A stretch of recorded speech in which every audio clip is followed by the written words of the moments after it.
Jesper Albers uit Venray stond vrijdagmiddag op Jera On Air. De drummer van de P-Shifters maakte zijn debuut op het festival in IJsselstein. Voelt wel fijn, ik kan lekker de fiets pakken, dus dat is wel leuk, ja.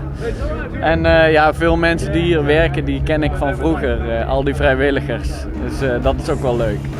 Ik zie die bijna nooit meer, ik woon nu al 8 jaar in Utrecht, dus dan ik kom nog wel eens in Venray, maar in IJsselstein eigenlijk nooit. Dus, het is wel leuk om die jongens dan weer te zien, ja. Het muziekfestival wordt dit jaar voor de 26e keer gehouden.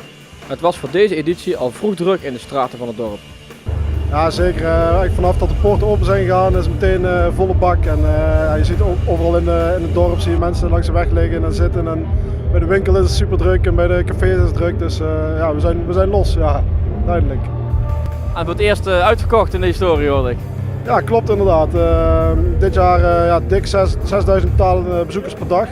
Dus in totaal zijn het denk ik 7.500 mensen die hier rondlopen met sponsoren, vrijwilligers en gasten en alles erop en eraan. Dus dat is helemaal top voor ons. Ja. Albers heeft in ieder geval zin om te schitteren voor vrienden en familie. Zijn ouders missen het optreden. Zij zijn namelijk op vakantie. Ja, klopt. Die zijn naar Engeland, ja.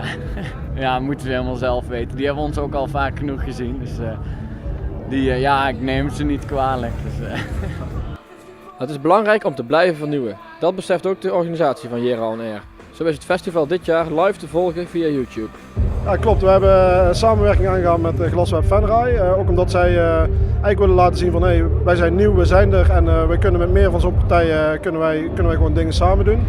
Dus dat hebben ze eerst als eerste bij ons gedaan, dus daar zijn we heel blij mee. We hebben 2 camera's hier over het terrein heen hangen waar mensen eigenlijk constant live kunnen gaan kijken. Dus daar zijn we heel blij mee. Ja. Hoewel Jera On Air nog duurt tot en met zaterdag, kijkt de organisatie al verder vooruit. Eigenlijk zijn we nu alweer begonnen voor volgend jaar. Achter op de interesse alweer de datum die we volgend jaar hebben.